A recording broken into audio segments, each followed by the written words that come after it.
This is how to log out from all your devices on Snapchat.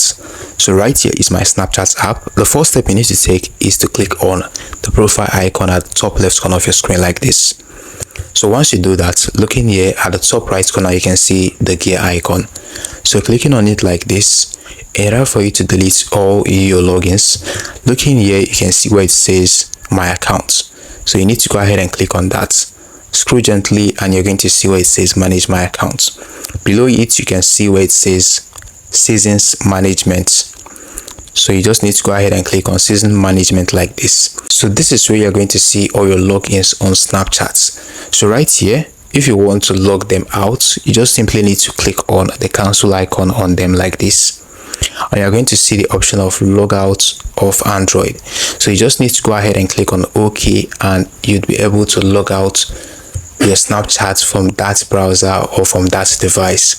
This is how you can simply do this on Snapchat. Hope you found this guide helpful. Now hit the like button, subscribe and hit the notification bell to be the first to get updated whenever I upload helpful videos like this. See you in the next one.